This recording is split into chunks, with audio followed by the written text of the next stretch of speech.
eventually you get absorbed in, and you are Sonic.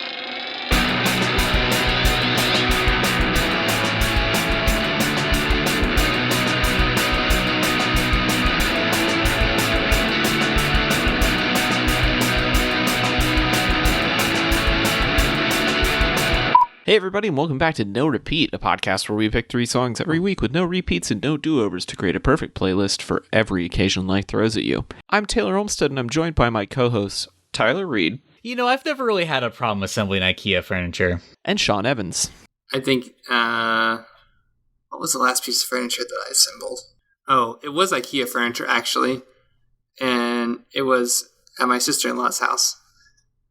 I feel like it comes and goes. I feel like sometimes you're building furniture for a long time and then you're not building it for a long time. So I mean, they're really just adult Legos. I feel like Legos have become adult Legos, but that's beside the point. I agree. Tyler, what was our challenge this week? This week, we are challenged to find the perfect song for assembling furniture submitted by Bugsby the Sheep. And if you want to submit your own challenge, you can DM us at NoRepeatPod on Instagram and Twitter. Or, as always, you can send us an email at norepeatpod@gmail.com. Thanks so much. As we alluded to at the top, when most people talk about assembling furniture these days, they're talking about assembling IKEA furniture. Yeah. Because if you're buying furniture that isn't assembled beforehand, chances are it's coming from IKEA. Although lately, they've kind of been messing me over, so I've been going to Wayfair a little more. But that's besides the point. I think the last thing I put together was a TV stand, like one of those multiple shelf things that like you mount the TV onto it. And I gotta say, no matter how much time you spend between furniture assembly sessions, or no matter how many pieces of furniture you have assembled, there is always this feeling when you first open a box of flat pack furniture, at least for me, where I look at this mess and think, this ain't gonna work. This pile of particle board and dowel rods is not going to support a 50-inch TV. Like, this is devil's magic. This isn't gonna happen. And inevitably, I get stuck at some point, or I end up with like one piece extra for no discernible reason. But I do like to think that in general, I can get these things together, usually on my own. And if Josiah, my fiance, is helping me, it's probably going to take at least half as long, because he's going to ask me questions about each step. So I usually just like to do these things when he's not here. I just put them all together. If there's a step that requires multiple people to lift something, I might wait for him. I might just tough it out and lift the thing. Because for me, furniture assembly is like, I have to put on the blinders and I'm doing this. But what about you guys? What is your approach to the assembling of furniture? Big open space. Crucial. Make sure you have lots of room, more room than you think you need. I mean, that really feels like the only thing to me. I think the last thing I made was a bed frame. Then before that was probably like a table, I think it was like a discounted like IKEA table. I was like, oh, this is perfect. And that was pretty easy. Like, it was just like screw on some legs together. And that one was like no big deal. So, you know, I haven't really had a whole lot of challenging projects recently. But, I mean, I've definitely put together some IKEA shelves. I would say that's probably the most extreme thing I've probably done, which is to say not very. I had a previous experience with, like, sleeping on an IKEA bed and just...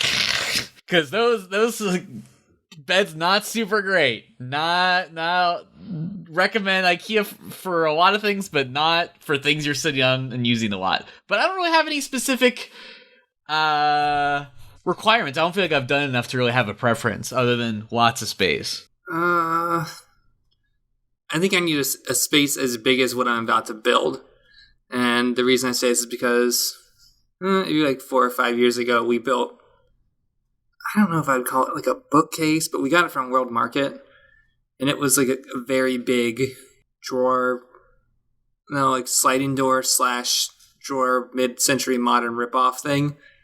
And it weighs like 300 pounds. And it took like an entire living room to build. And that was probably the most complicated build your own thing that I've built in terms of furniture. I think the key to that is just having, that makes me mad about something like that is it came with like wrenches, like IKEA furniture, right? But if you try and build something like that just using that and not like a power drill or a regular screwdriver, your hands are going to just fall off at the end of the day because they just hurt so bad. Yes.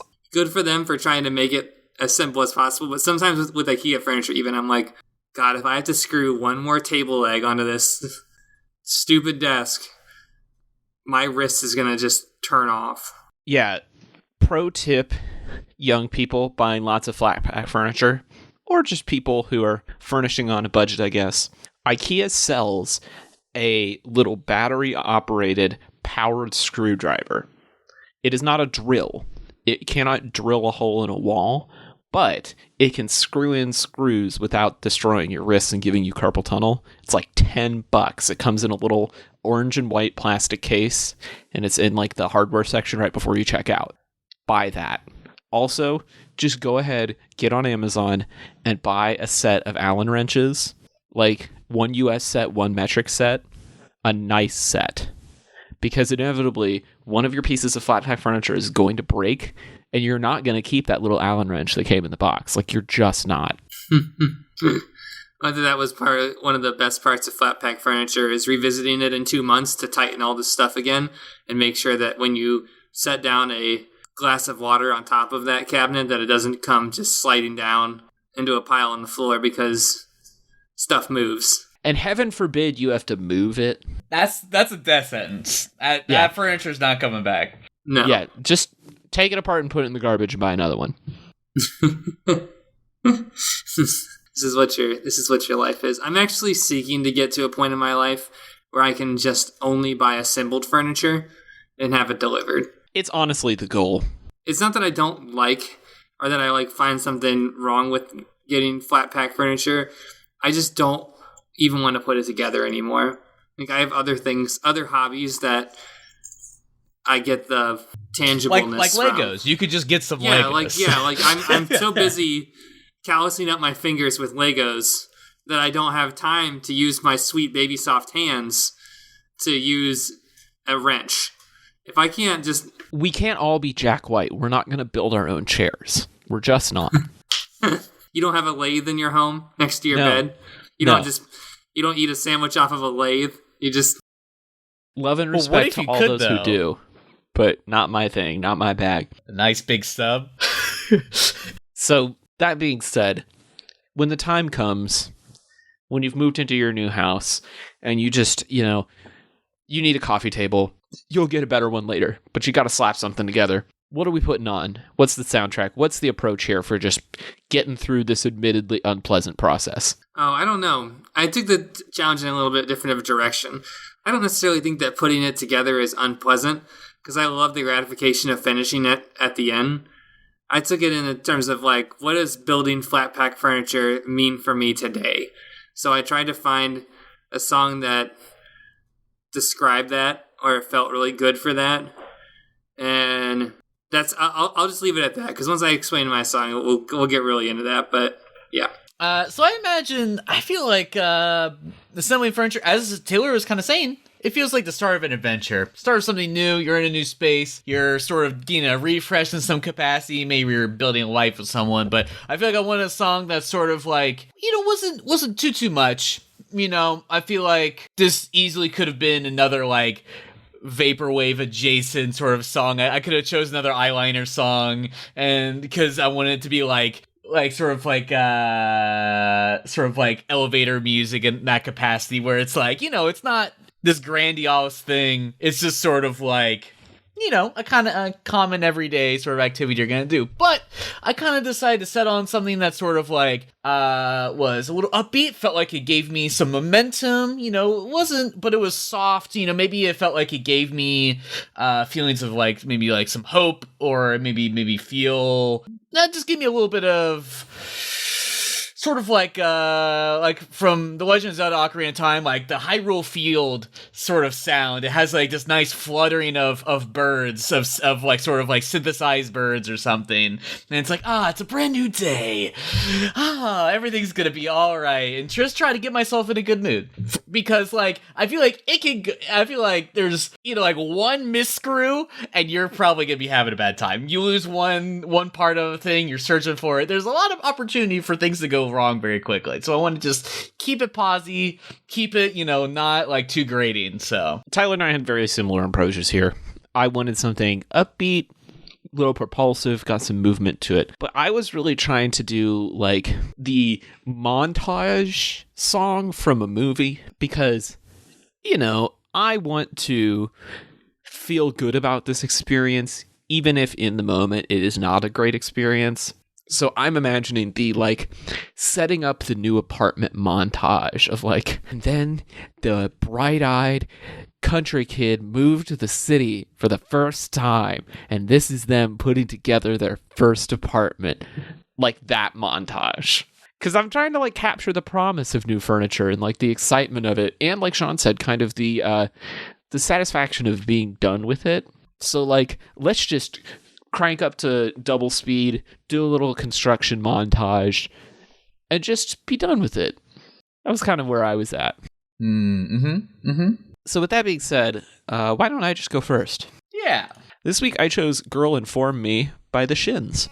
Girl, inform me, all my senses warn me. Your clever eyes could easily disguise some backwards purpose. It's enough to make me nervous. The harbor size, a spit in my eye. But your lips when we speak on the valleys and peaks of a mountain range on fire. So let me walk these. Girl Inform Me is a deep cut off of O Inverted World, the first Shins record from 2001. It's the album that most people probably know because a couple of the songs from it are in Garden State. It's relatively important to the plot of that film in ways that I will not explain at this time. I love this record. It's a good twee 2000s indie pop record. And when I think of this record, I think of that kind of like mumblecore filmmaking that has those kind of like, I'm new in town in like the best way kind of vibes, like very early Zooey Deschanel vibes.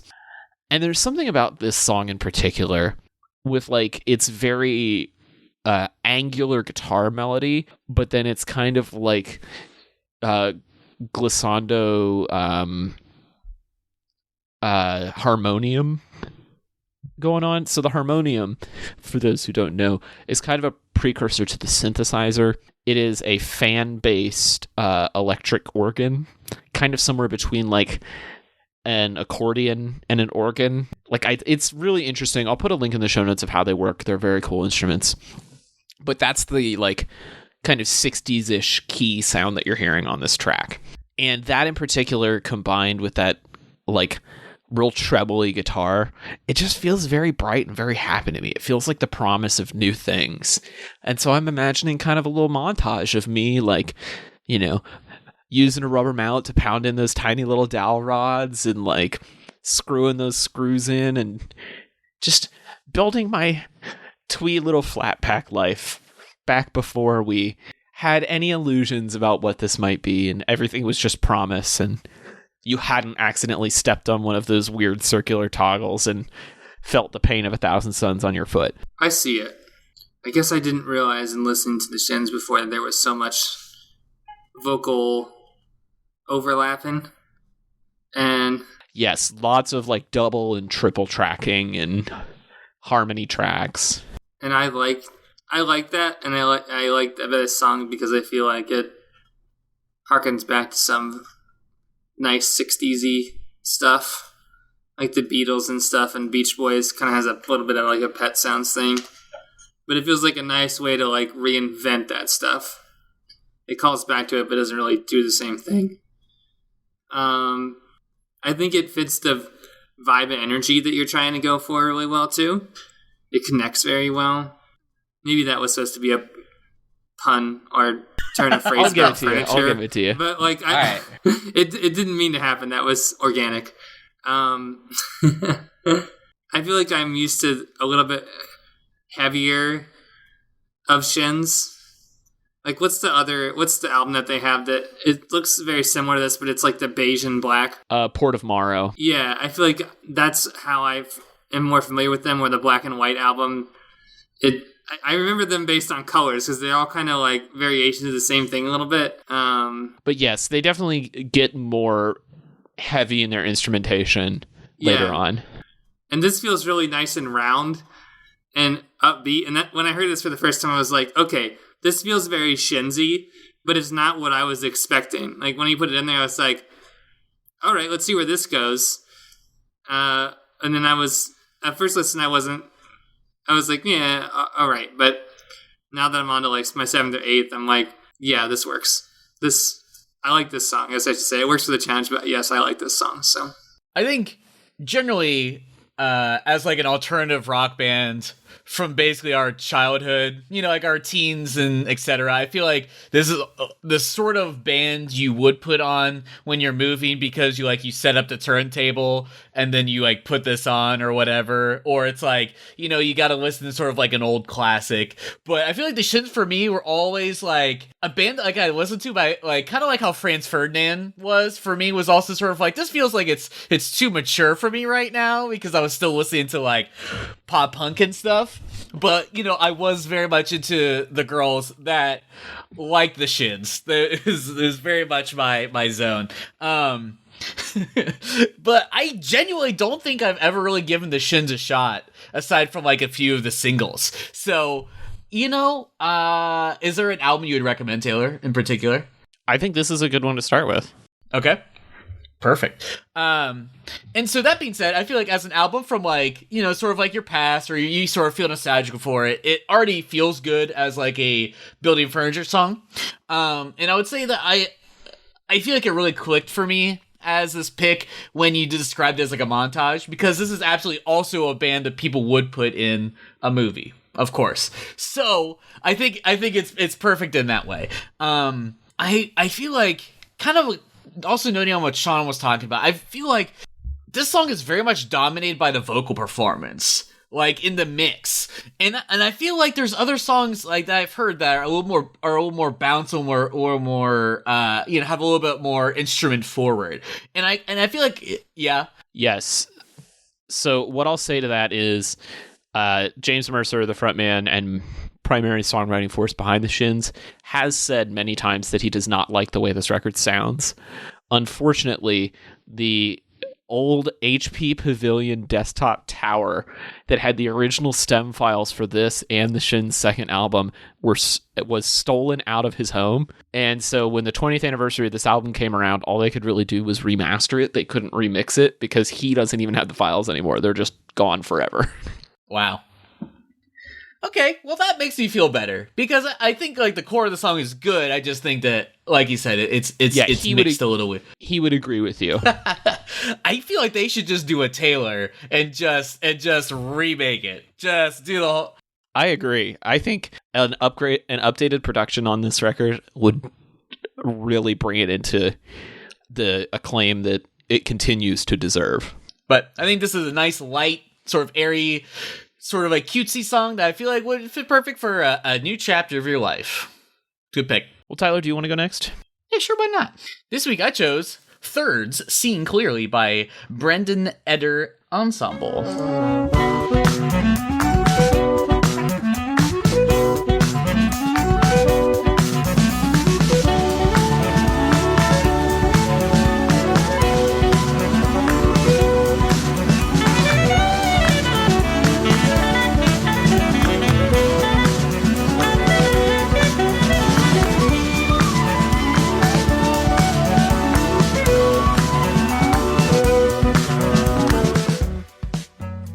This is a relatively new artist for me, but from what I've experienced, there's sort of a little ensemble that kind of takes like the jazz format and just puts some interesting spins on it. And I feel like they kind of try a bunch of different sort of like styles subtly with each project. But on this one, I think the most notable part of it is that it's sort of like a very much a rock drum and like a sort of more like a little bit funkier sort of bass line.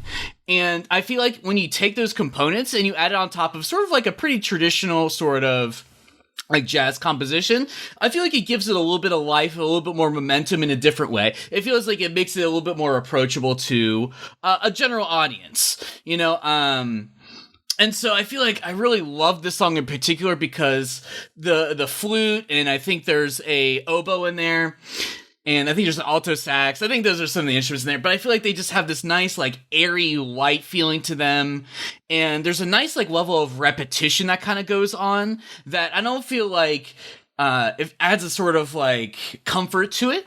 But, you know, the soloing isn't too obnoxious that, like, it can be, especially with, like, a saxophone. Because, like, as we've kind of talked about before, like, doing a Kamasi Washington style, like real, like, jazz sax honk for like 3 minutes is like a lot sometimes, and I feel like this really takes it really understated. It's really under control, and I feel like the song has a nice build up, and I feel like sort of feels like a small adventure, feels like a small start to your adventure, feels like the first steps out, and I feel like it just gives me a good, nice sort of like content feeling for doing something that could be a little tumultuous. So yeah, I gotta say, I was really lukewarm on this the first listen, but subsequent listens have really made me fall for it. Because like you said, it is an interesting combination of jazz forms and kind of like funk and rock forms.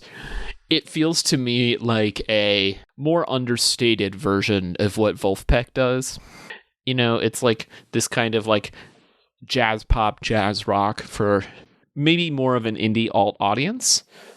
Like, it's designed to be approachable, and I think in some ways that's what you need in this scenario.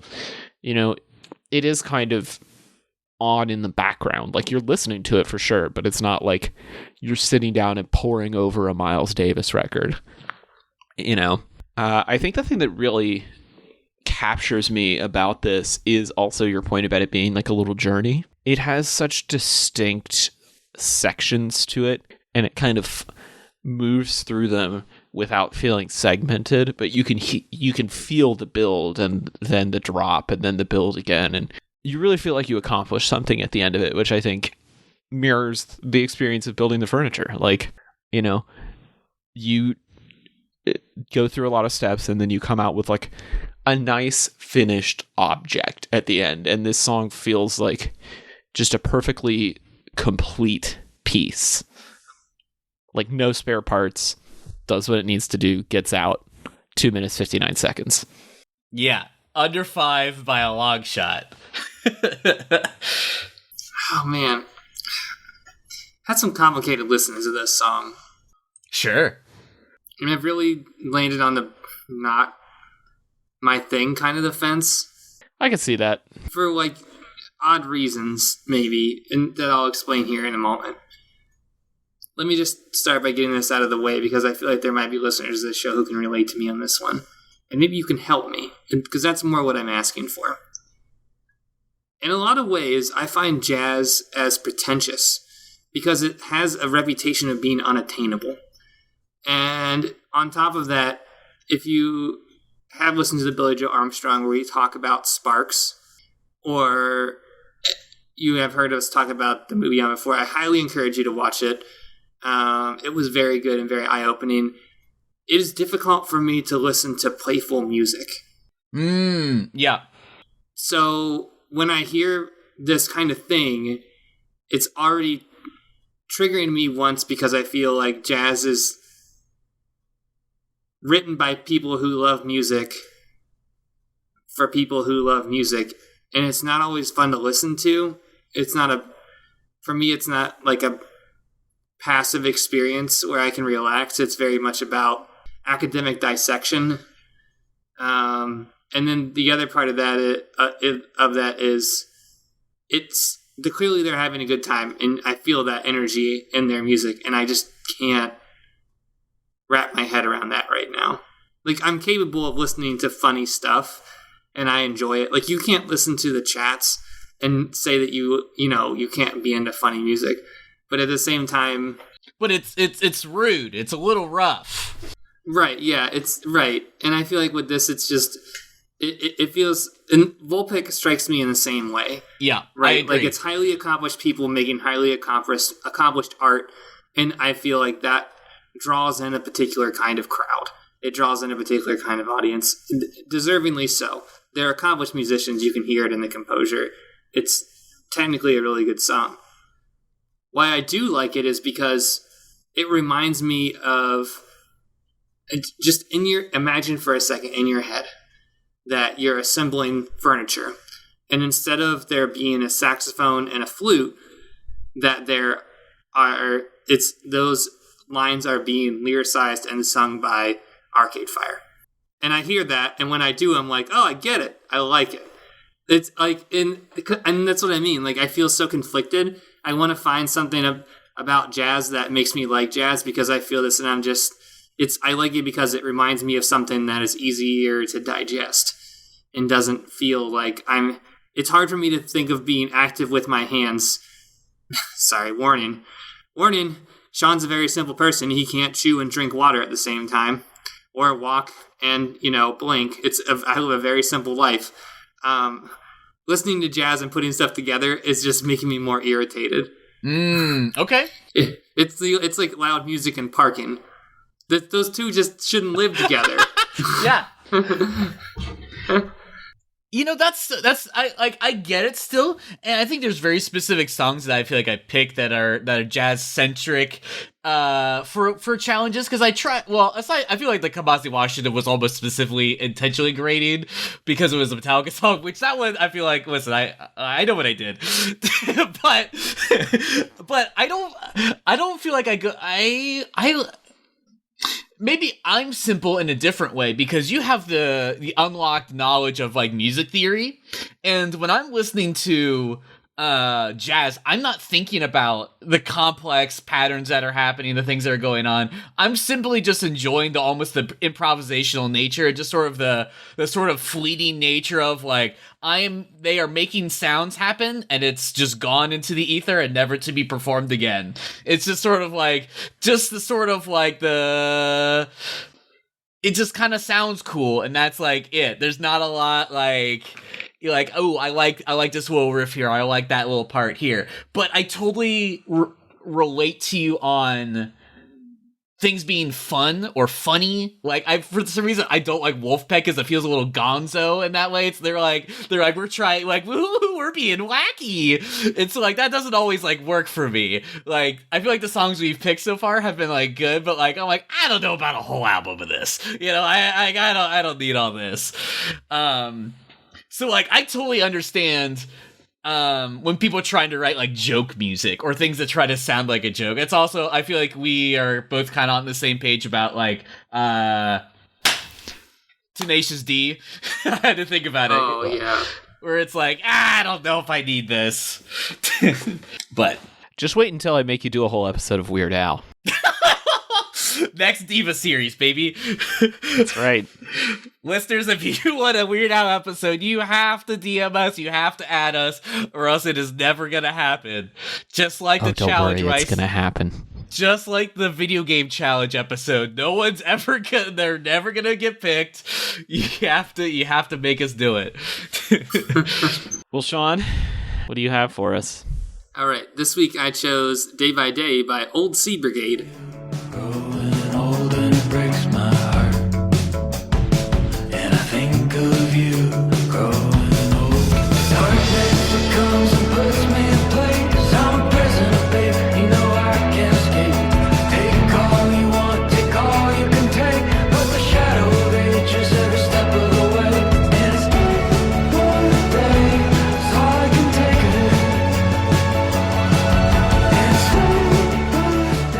So I discovered this song maybe like a week and a half ago on a discovery playlist generated by Spotify's brilliant algorithm that is about 10% right, which is higher than a lot.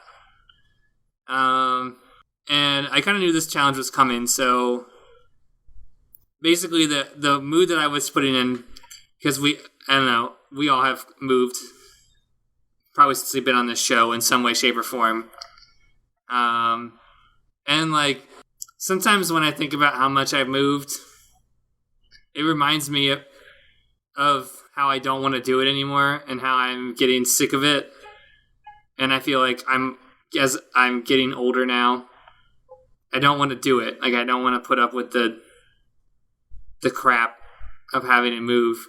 So it's like really weird for me because I'm confronting a lot of myself here and putting together furniture because I think, I should be doing something. I shouldn't be putting together furniture, I guess is what I'm saying.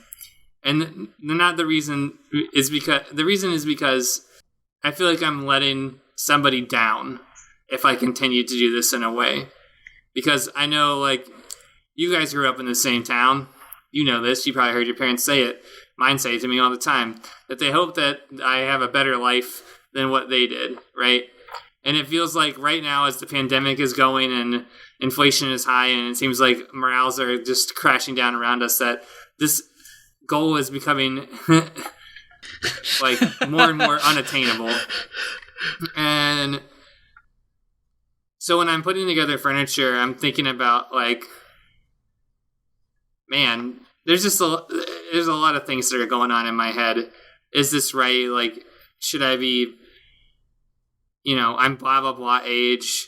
I figured it would be better by now. I wouldn't be having to, like, maybe you were putting a car seat in a back seat of a car, but you weren't putting together a IKEA desk in the... A $99 IKEA bookcase. Right, in the middle of a pandemic because you can't leave your home. And, like, you're just trying to you're just happy that you have a job through this. Like, it's just...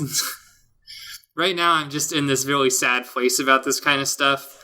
So, I needed to find a song that encompassed that. And I think that this song really did it for me. That lyrically, it's kind of about looking back at yourself and not recognizing that person, or like what are the, how the future is coming at you. But also I like this cool bass line and the cool synth line that kind of play on top of each other. It's mixed really well. And it just makes me confront stuff about myself that building furniture apparently gives me enough brain space to do. I can't listen to jazz, but I can reflect on bad decisions and how I should be doing stuff better. So... Boy, you really took us to a place, Sean. That's why I went last, because I was like, you know what? Let's rip everything down. Let's break down these emotional walls. I feel what you're saying. Was having a conversation with a very dear friend of mine today, and he's talking about doing a cross-country move for a job, and he's like, man, I think I've only got one more of these in me. Like, I think wherever we go next, this may be it, because I can't. And I'm like, yeah, I feel that, like, to my core. Because you're right, like, all of us, this friend also grew up near us, there was this expectation of, like, doing better. And, I think everybody wants that for their kids, but there was something in particular about, like, growing up during the 2008 recession, where it was like, this isn't going to happen to you guys. You're going to be okay. Boy. Didn't go as planned, huh? And, I remember seeing those things maybe 5 or 6 years ago about, like, millennials are going to be the first generation that's financially worse off than their parents. And it's Let's go! Yeah, in some ways. In other ways, not, but in some ways, yes. It's a really complicated claim. But I think this song does a very good job of, like, looking back on yourself, looking back on your choices in a way that is melancholy, but still has, like, a push forward. It's like, it has been this way, but I don't want it to be anymore. And that, I think, is kind of a good way to think about, like, this assembling furniture, creating a new space process as well. Of, like, even in the worst scenario, it's still kind of a beginning. It may not always be, like, a welcome change, but something different is starting, and it gives you this opportunity to reflect and decide, like, what you want this next thing to be. And so in that way, like, the emotional journey resonates with me. The song itself, I think, is stellar. I had never heard of this artist before, and I am so pumped. I want to check out their whole catalog because, like you said, just incredible arrangement here. This running bass line is so, like, New Order-ish and, like, super catchy. But then the way that they use the synth as a counter melody is fascinating. It's like, I don't know how you write those two parts separately and bring them together in that way. Like, I would love to know which one came first, because it just seems like they emerged from the ether together into this song. They're so perfectly matched. And yeah, the mix is great. The drums are so tightly mic'd, like it feels like they're right up against your ear. This is how rock music should be recorded. This is one of those challenges where Sean's song is like, whatever notes I'm gonna write, I'm just gonna throw them out. Like, it's because how is he trying to angle this? Like, which way is he going? It's like, nope, whatever it was, that's not what it's gonna be. But I think it's interesting when we do decide to do like a much more almost like very personal, very introspective version of a challenge. And so I feel like you can't really I feel like this is a challenge is like, you can't be wrong. And so I think this is really interesting that you decide to take this opportunity to sort of reflect on sort of like your life and sort of like your experiences. And I feel like the song, tonally, just like aesthetically, musically, aesthetically, does reflect that. I can definitely see how you came to this song in that regard, because on top of like, aside from like the lyrics being literally the kind of things you're kind of going through, it does sort of feel like, kind of progressing forward. These drums are kind of keeping pace, but it really has that sort of like Taylor said, like almost like a New Order kind of vibe, where it's like deeply melancholy, but it's sort of like, well, what else are we gonna do? Let's throw a sweet synth on there and let's keep these drums going, and we're gonna try to have a good time while the world is crumbling around us. And so yeah, so I feel like regardless, I think this is a good song, and I think this is a good pick from you. It's good, I like it. All right, so this week on Assembling Furniture, we have a few, kind of a couple new names here. So let's go ahead and start. So at 71 DPI picked "Bare Hands, Bare Feet" by Bright Light Social Hour. I've never heard of this band, but I love that name. I think it'd be right up your alley. I feel like a lot of Alex's music choices are synergistic with yours. Just gonna have to go to him when I need bailed out. And then at Bailey Christine Studios, they said, I do chores to We Are Not Men album by Devo. I feel like there's got to be something off this album that I know. Hold on, I have to look it up. That's the Devo album with like Whip It and everything else on it. Or no, sorry, that's not the one with Whip It on it. That's the one with Uncontrollable Urge. That's the first Devo album. You definitely know songs on that. It's a great record. I almost picked a Devo song for this. Oh, nice. I need to see you. I'm reading that album name as, to be fair, there's a longer version of that name title, but that's just what they gave me. I just copied their comment. Yeah, the full title is Are we not men? Answer, we are Devo. Incredible. Such a cool band. They're credited with being from Akron, but they're definitely from Kent. And only someone who's lived in that part of town is like, this is important. It's different. Deep friend of the show, Zach Schonkweiler, picked Darkest Hour by Low Roar. I feel like I have not heard of this one either. It's a little bit more of a... I took a quick peek. It has a little bit sort of like a folk revival adjacent sort of vibe to it. I like this thing too bad. Is there a lot of haze and hose in it? No, there's no haze, no hose. It's like a sort of post hey ho. Yeah. And then last, Ivan Glasgow picked Schism by Tool. He also left this comment that says, I know the pieces fit. This is the kind of comedy gold that we expect on this show. So, Josiah also had one that he came up with at dinner, which was Last Resort by Papa Roach. Oh, yeah. Because cut my life into pieces, this is my last resort. Which, just to be Definitely. clear, we would be crucified if we chose Schism by Tool. There's no way. So with that, it's time for our B-sides. I feel like I need to come up with something that has a furniture-related B-side. So hold on. It might take me a second to come up with my B-side, but you guys got them. Go for it. Let's see. It's a furniture challenge. You have to pick rock and roll's greatest upholsterer, Jack White. So I had 3 Women by Jack White. Stuck on You by RAC featuring Phil Good. Everyone But You by the Front Bottoms. And then, I don't know why, but for some reason, New Shapes by Charlie XCX off the new record just felt like building some furniture to me. That's kind of hot. I'm into that. I mean, just why not? And then on the Devo front, I would probably have picked either their cover of I Can't Get No Satisfaction or Jocko Homo, both of which are on that first Devo record. It was never going to happen, but a sort of baseline for this challenge was Social Science by Maxo, which is, of course, by the now defunct Cool Games Inc. podcast.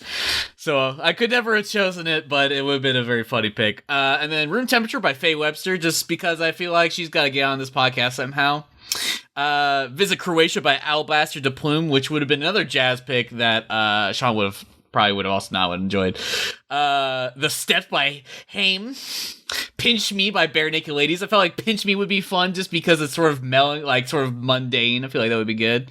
And then, I slapped in like 3 or 4 sort of just lo-fi chill beat songs that I really enjoyed. And I was like, I'm not going to pick these, but they flavor it real nicely. And just because Ivan inspired me, I would definitely pick If I Had a Hammer by Peter, Paul, and Mary.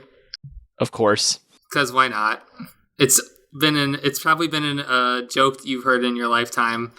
It's a pretty infamous chorus, but... Well, Tyler, if people need help building their Billy bookcase, where can they find you? Don't contact me for that. You can find my design and illustration work at rudepets.club, and as always, you can find me on the socials, Rude Pets Club on Instagram and Twitter. Sean, if people want your opinion on picking out some pre-made canvas wall prints, where can they find you? You can find me on Instagram at TellySean. Live, laugh, love in there? Oh, yeah. And if you're having trouble discerning which of the plants are plastic and which ones are real, I can help you with that over on the socials at TC Olmstead. All of these songs will be on the official No Repeat podcast playlist, which is available on Spotify and Apple Music, no assembly required. And we'll be back next week with another episode of No Repeat.